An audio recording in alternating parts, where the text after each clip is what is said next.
한번 같이 하시겠습니다. 깨닫지 못한 백성에게 준 선물, 깨닫지 못한 백성에게 준 선물. 오늘 이 본문 말씀은 쉽게 이해하기가 조금은 어려운 본문입니다.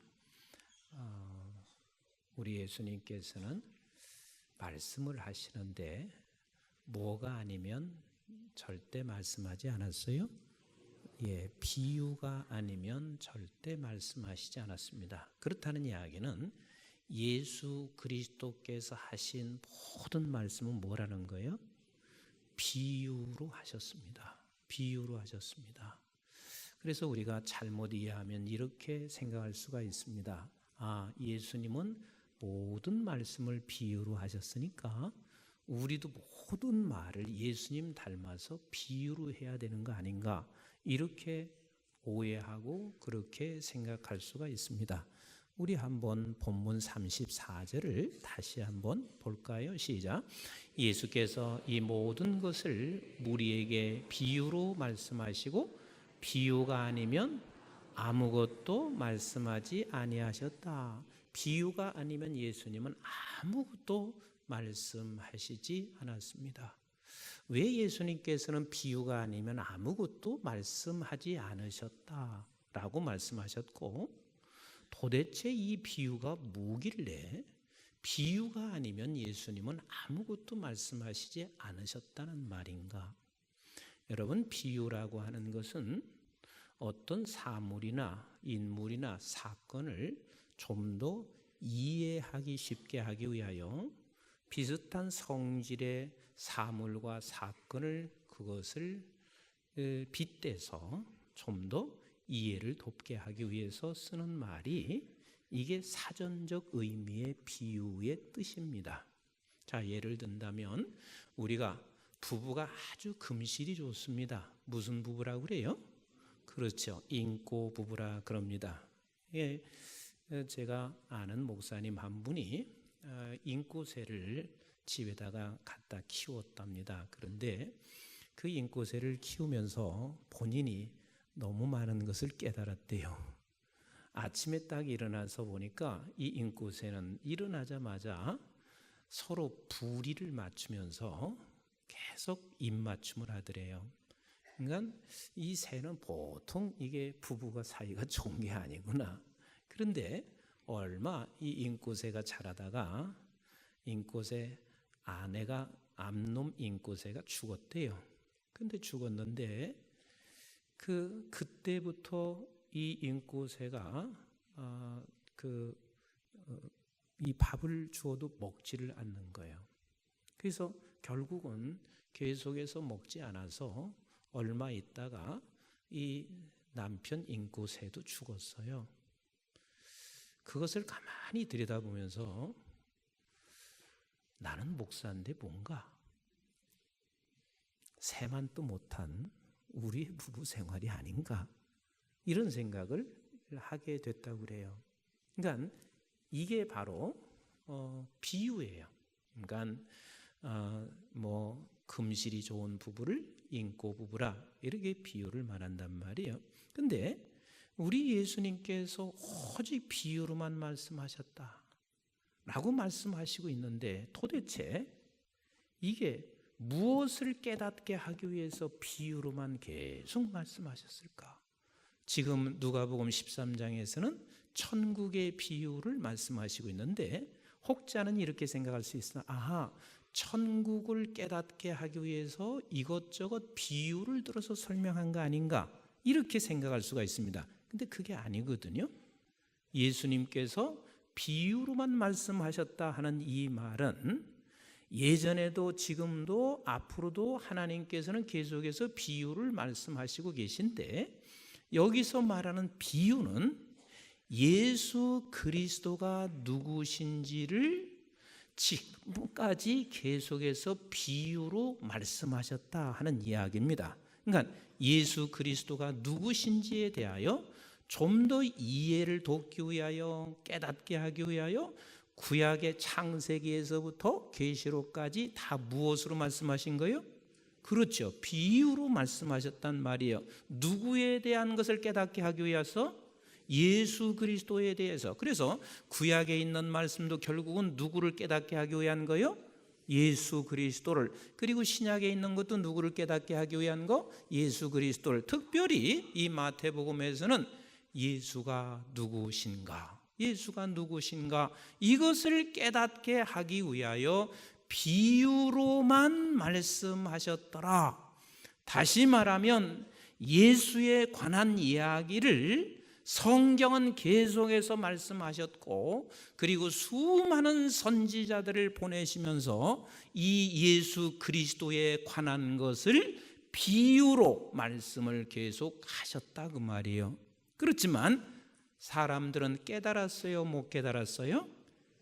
이렇게 쉽게, 비유는 좀 더 쉽게 하기 위해서, 비유는 금실 좋은 부부에게 인고 부부라고 하는 것을 이 사물을 통해서 보여주며 그걸 쉽게 깨닫게 하기 위하여 그것을 말씀하신단 말이에요. 그런데 성경에서 예수 그리스도가 누구신지에 대하여 비유로 설명하셨다는 말은 좀 더 쉽게 깨닫게 하기 위하여 비유로 예수에 관해서 말씀을 했지만 저들이 깨달았어요? 못 깨달았어요? 못 깨달았어요. 그래서 선지자들이 와서 계속해서 예수님에 관한 비유를 말씀을 하시고 있었지만 저들은 알아듣지를 못했습니다. 그래서 선지자들이 오면 그냥 죽였습니다. 그리고 심지어는 이제는 예수 그리스도께서 오셨는데도 불구하고 결국은 예수 그리스도를 죽이는 자리에 가고 있단 말이에요.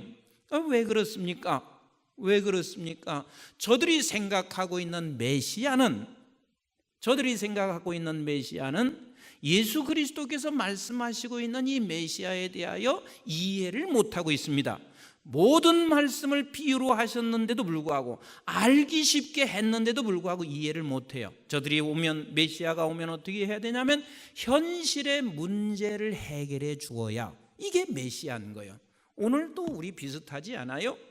예수 그리스도께서 진짜 살아계시다면 오늘 왜 이렇게 나에게 고난을 주나? 이 고난의 문제를 예수님이 살아계시고 예수님이 나를 사랑하신다면 이거 해결해 줘야 되지 않는가? 이스라엘 백성들이 마찬가지였습니다. 하나님이 택한 백성이요, 하나님께서 우리를 택하셨다는 것을 나는 확신하는데, 그러면 메시아가 오신다면 그 메시아는 우리 현실의 문제를 해결해 줘야 하는데 예수님이 말씀하시는 건 자꾸 다른 이야기를 지금 하시고 계시단 말이에요. 그러니 예수님이 메시아가 아니란 말이에요. 또 성경에서 비밀을 얘기를 하고 예수에 관해서 얘기를 한 것을 자기중심적으로 저들은 해석을 계속 해나가고 있습니다.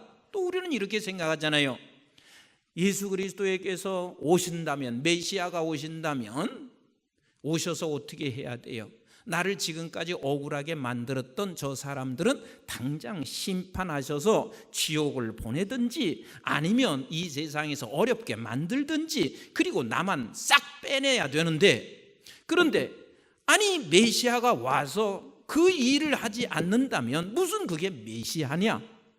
여전히 우리가 로마의 속국에 있으며 이스라엘 백성은 여전히 고통을 당하고 있다면 그게 무슨 메시아냐? 오늘 또 우리는 똑같지 않으나요? 메시아가 오신다면 나를 괴롭고 힘들게 했던, 나를 사기쳤던 그 사람을 어떻게 해야 돼요?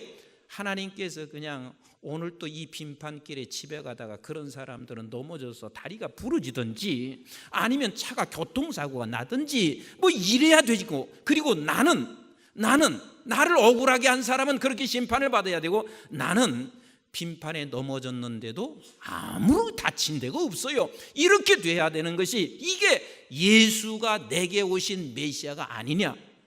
예전이나 지금이나 이스라엘 백성이나 우리나 하나도 다를 바가 없어요. 우리가 가지고 있는 이게 메시아관이란 말이에요. 그래서 저들은 예수님이 오신다 해도 절대로 저들이 깨달을 수가 없습니다. 쉽게 비유를 통하여 예수가 누구신지에 대하여 끊임없이 말씀하셨지만 자기 중심으로 생각하며 이 세상의 모든 것들이 다 목적이 되어 있는 저들에게는 이것을 깨달을 수가 없습니다. 이것을 가리켜서 성경에는 뭐라고 말하고 있냐면 이렇게 말씀하시고 있는 거예요. 너는 죽은 자라고 말씀하시고 있는 거예요. 우리 한번 창세기 2장 15절부터 17절 같이 읽어볼까요? 시작. 여호와 하나님이 그 사람을 이끌어 에덴 동산에 두어 그것을 경작하며 지키게 하고 그랬습니다. 여러분, 여기 우리를 어디에 두셨다고요? 에덴 동산에 두셨습니다. 그리고 에덴 동산에 있는 것을 어떻게 하라고 그랬어요? 경작하고 지키라 그랬어요. 여러분, 여기서 경작하고 지킨다는 이야기는 에덴 동산 안에 있는 저와 여러분들은 하나님의 말씀 따라 경작하는 거예요. 하나님 말씀 따라 이것을 지켜가는 거예요. 그런데 자 16절 보세요. 시작. 여호와 하나님이 그 사람에게 명하여 이르되 동산 각종 나무의 열매는 네가 임의로 먹되 그랬습니다. 임의로 먹어라. 네 안에서 그 안에서 네가 자유함을 가지고 살아가라. 자 17절 시작. 선악을 알게 하는 나무의 열매는 먹지 말라. 네가 먹는 날에는 반드시 혹자는 이렇게 얘기하죠. 하나님 심술꾼이시 아니냐? 하나님 왜 선악 과일을 만드셔서 그것을 먹게 했냐? 이렇게 묻고 있습니다. 그런데 여기서 선악을 알게 하는 나무, 이것은 우리가 어떤 인간도 에덴 동산 안에 있는 피조물 된 인간은 선을 알기를 원했어요? 알기를 원치 않았어요? 알기를 원치 않았어요. 아무도. 누구만 오직 선이냐면 하나님만이 유일한 선이란 말이에요. 하나님만이. 그래서 우리는 하나님께서 말씀하시는 것이 선이고 하나님이 말씀하시지 아니하는 것은 모두가 다 뭐냐면 악인 거예요. 그런데 네가 이것을 따먹었다 하는 이야기는 뭐냐면 내가 누구만큼 높아졌다는 이야기요? 하나님만큼. 난 하나님과 똑같이 됐다 그 말이에요. 하나님과 내가 똑같이 됐다. 그러면 하나님과 똑같이 됐으면 이제는 하나님과 똑같이 된 우리에게는 어떤 비유를 통하여 예수님에 관하여 말씀을 해도 그 비유를 통하여 말씀하신 예수를 이해할 수 있어요? 없어요? 절대로 못합니다. 왜? 하나님과 똑같이 된 그 자체가 인간이 죽은 거란 말이요. 하나님을 절대로 보지 않고 하나님을 바라보지도 않고 하나님의 말씀이 들려지도 않고 그래서 그 인간은 죽은 인간이라 반드시 죽으리라. 그래서 죽은 자에게는 무슨 말을 해도 들려지지 않습니다. 죽은 자에게는 어떠한 말을 어떠한 쉬운 비유를 들어서 설명을 해도 예수가 누구신지를 저들은 자기 중심으로 이해할 뿐이지 예수 그리스도를 절대로 알아먹을 수가 없다 그 말이에요. 그런데 놀라운 일이 발생했습니다. 놀라운 일이 발생했습니다. 예수가 누구신지에 대한 알 수 없는 비유인데, 그런데 우리가 예수가 누구신지를 성경을 통해서 알았습니다.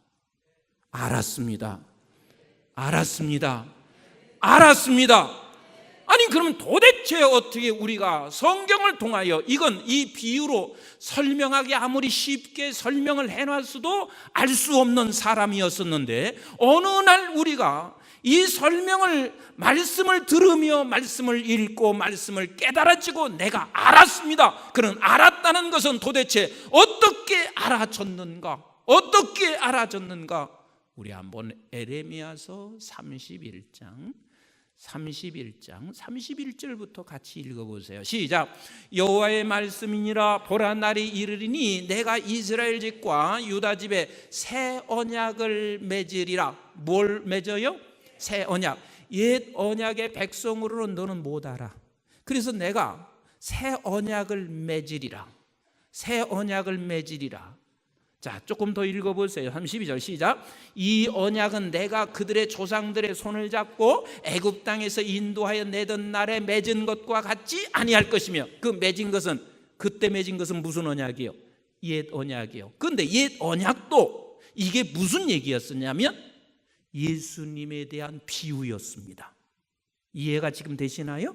예수님에 대한 비유였어요. 그런데 그 옛 언약으로는 예수님에 대한 비유를 알아먹었어요? 몰랐어요? 전혀 몰랐어요. 그런데 옛 언약의 맺던 날에 맺은 것과 같이 아니할 것은, 그 다음 읽어봅니다. 시작. 내가 그들의 남편이 되었어도 그들이 내 언약을 뭐 했어요?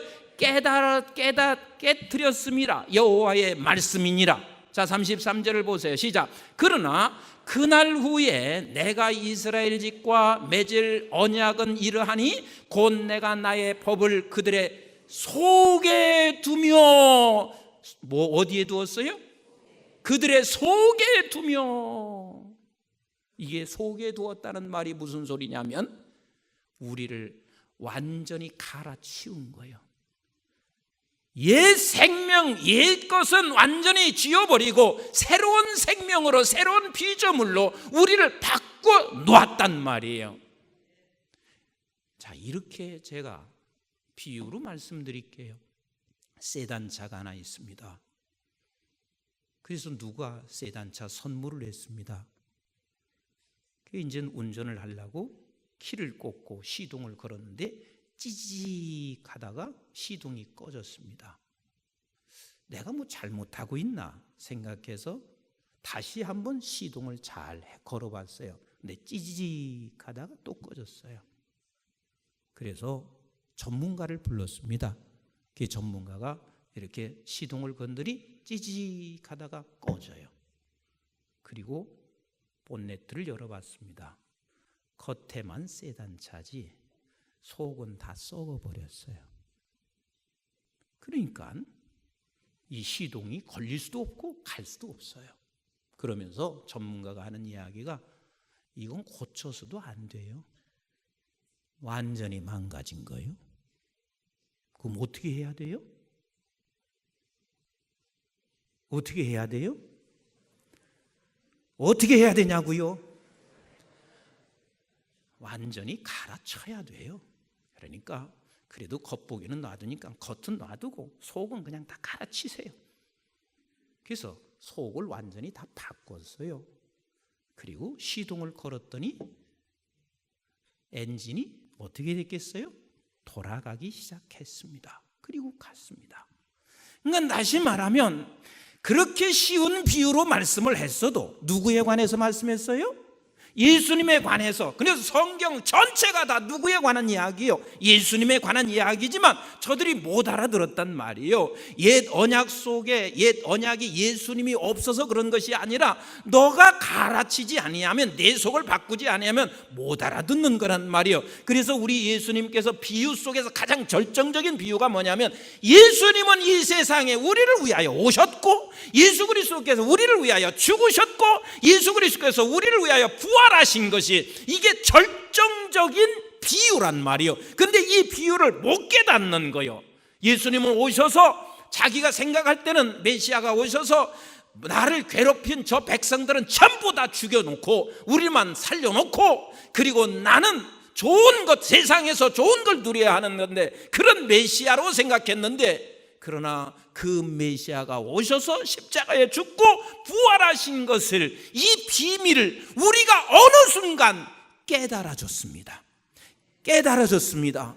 깨달아졌습니다. 깨달아졌습니다. 여기서 깨달아졌다 하는 말은 우리를 새로운 사람으로, 속 사람을 바꿔 놓으셨다 그 말입니다. 여기에 계신 여러분들은 이 눈 오는 날 빈판길에 오늘 또 오셔서 예배 드리는 게 이게 보통 일이 아닙니다.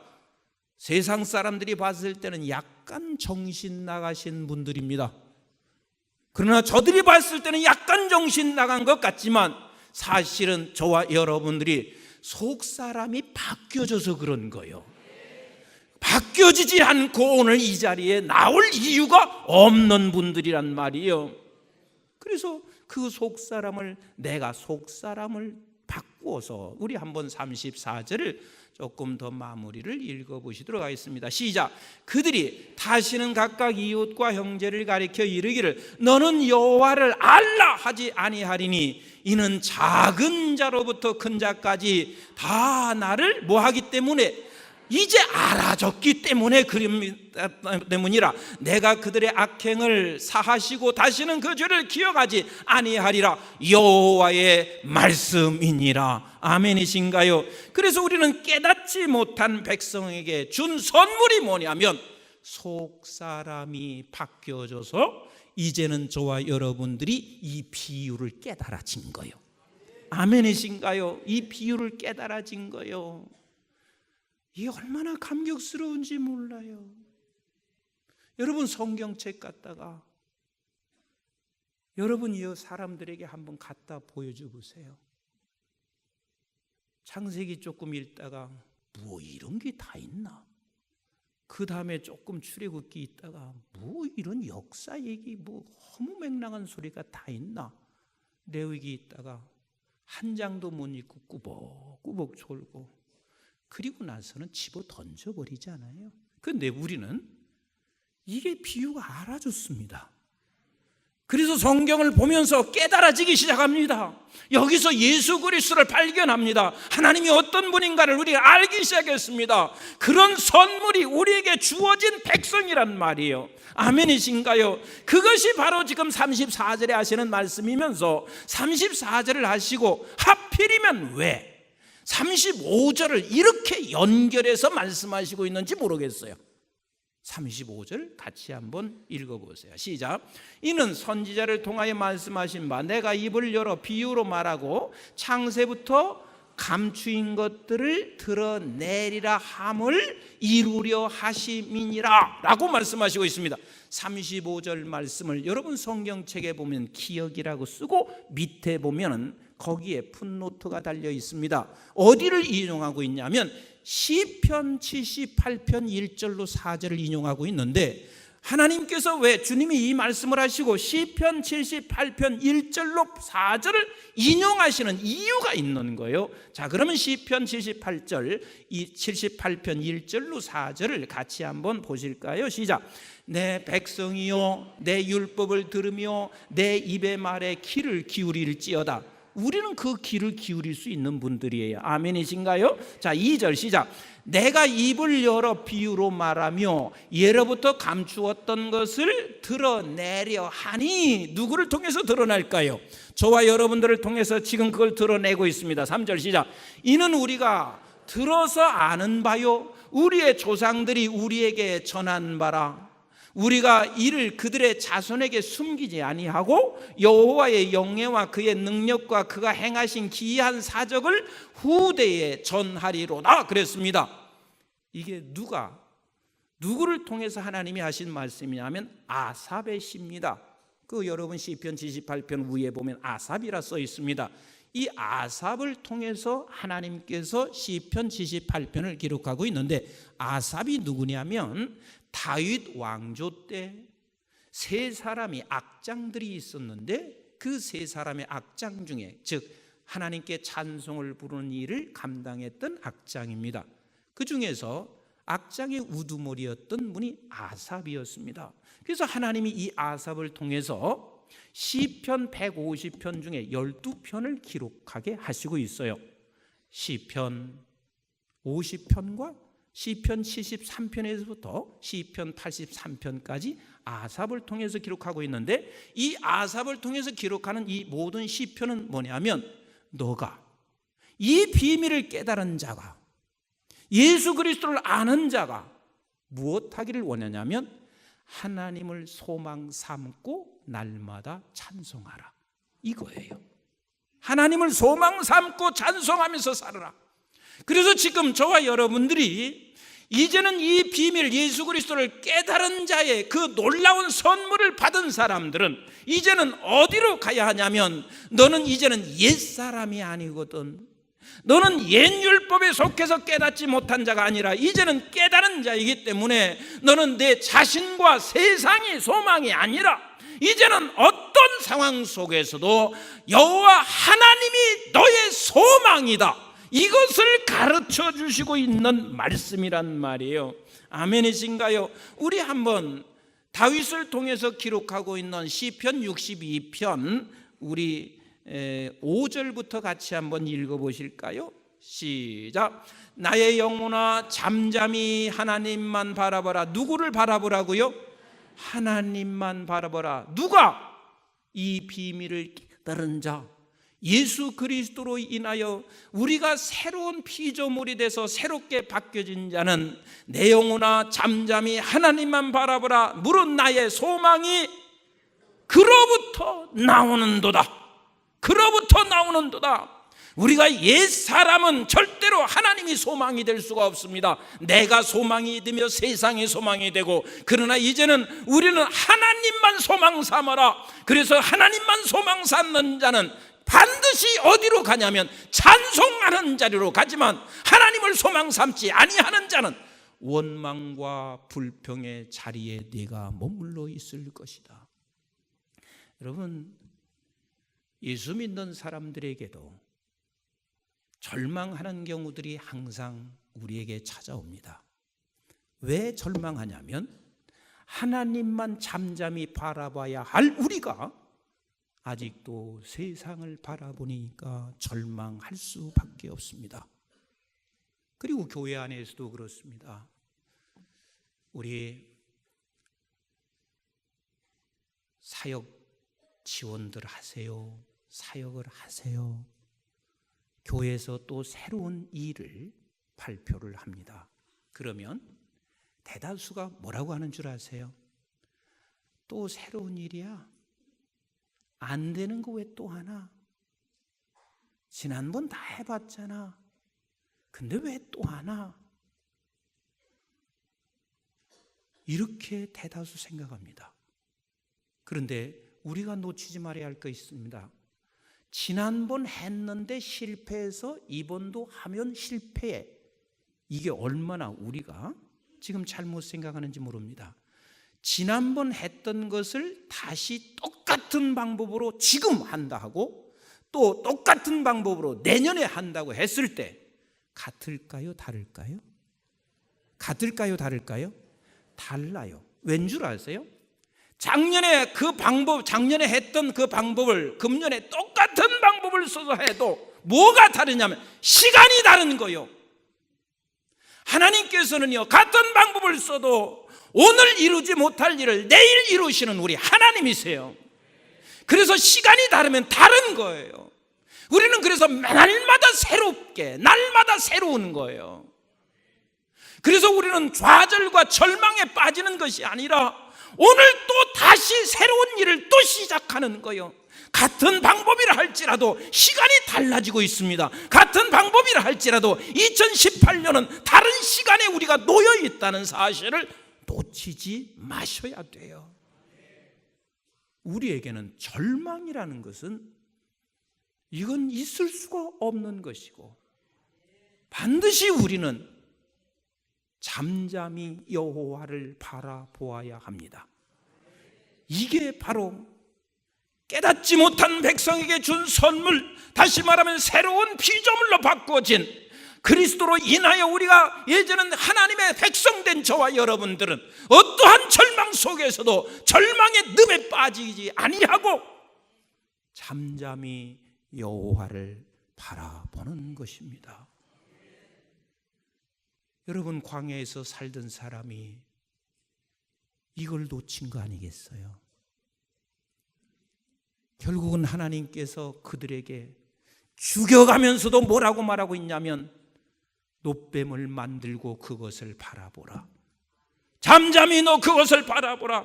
바라보는 자는 산다고 말씀하시고 있습니다. 금년 한 해 동안 여러분들이 어떠한 절망에 있어서도 여러분들이 반드시 바라보아야 할 분은 하나님의 백성들은 잠잠히 여호와를 바라보셔야 합니다.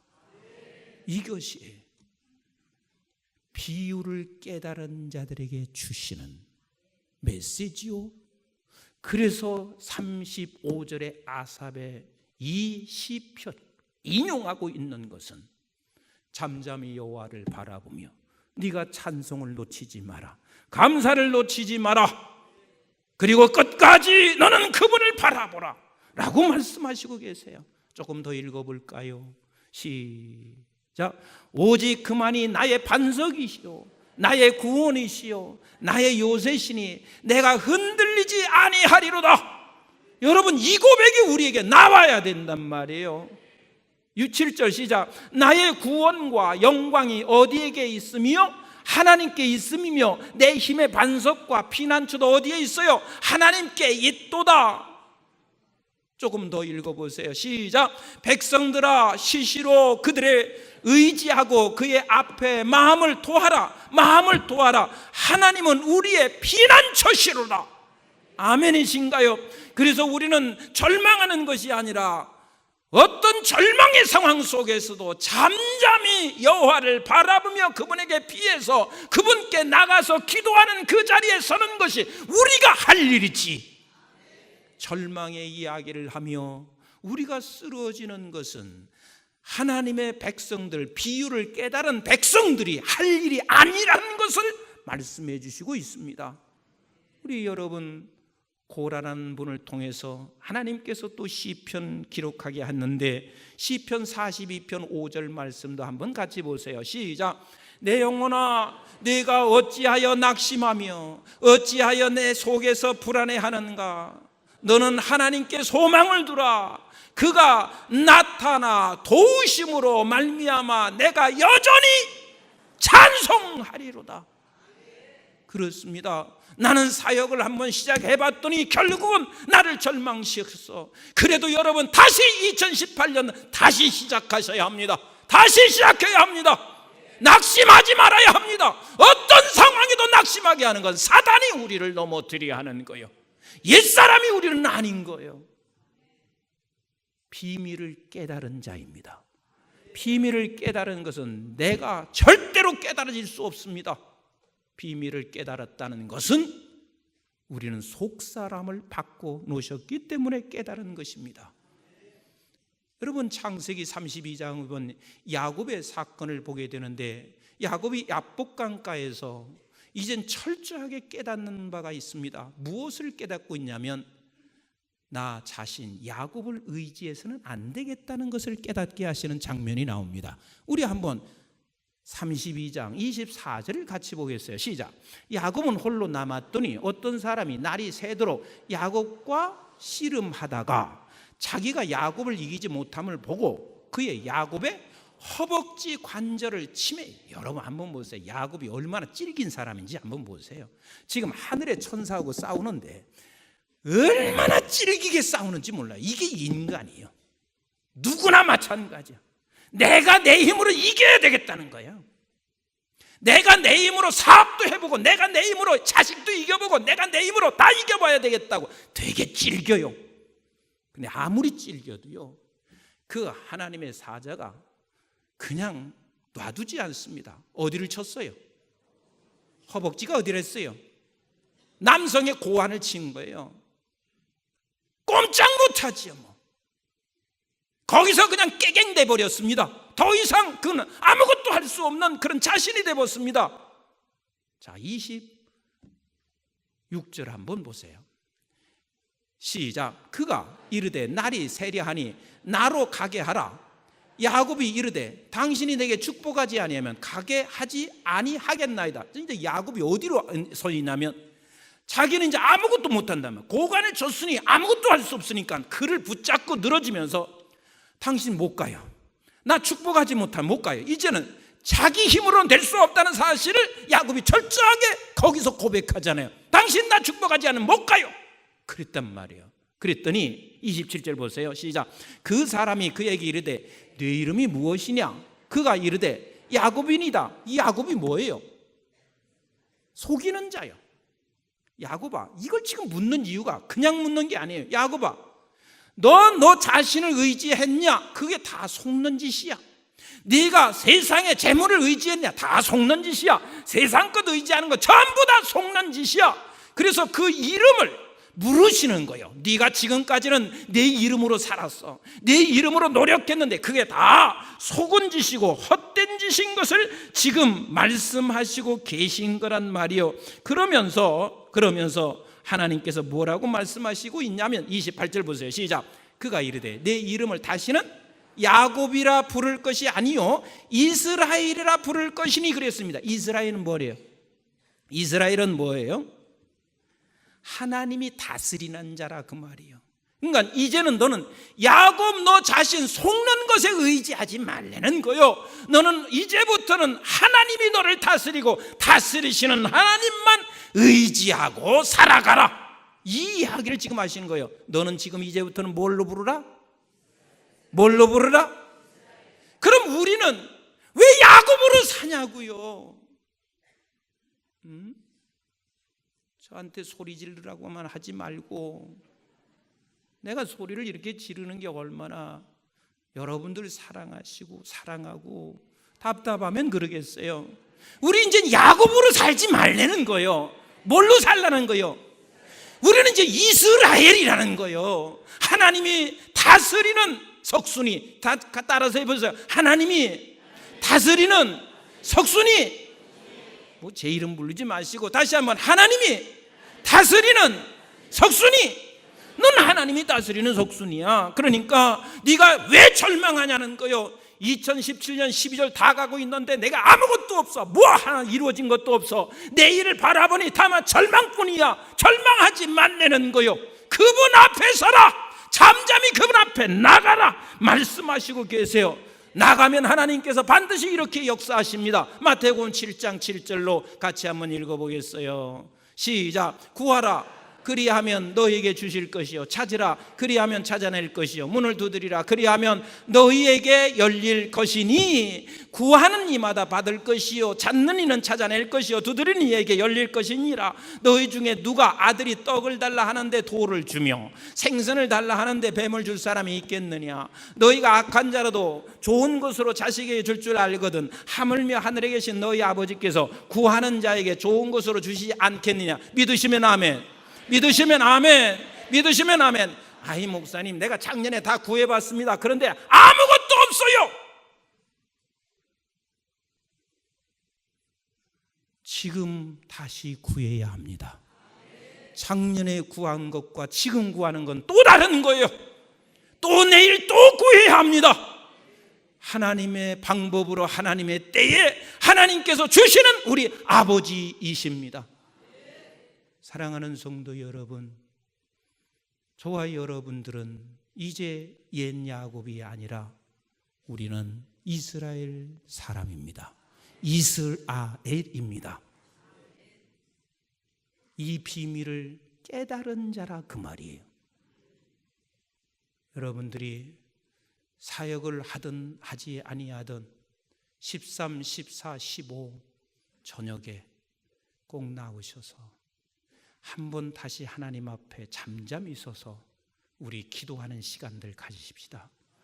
특별한 세미나보다는 우리가 기도하는 시간을 갖고 싶어서 그래요. 13 수요일, 14 목요일 한 번만 더 나오면 돼요.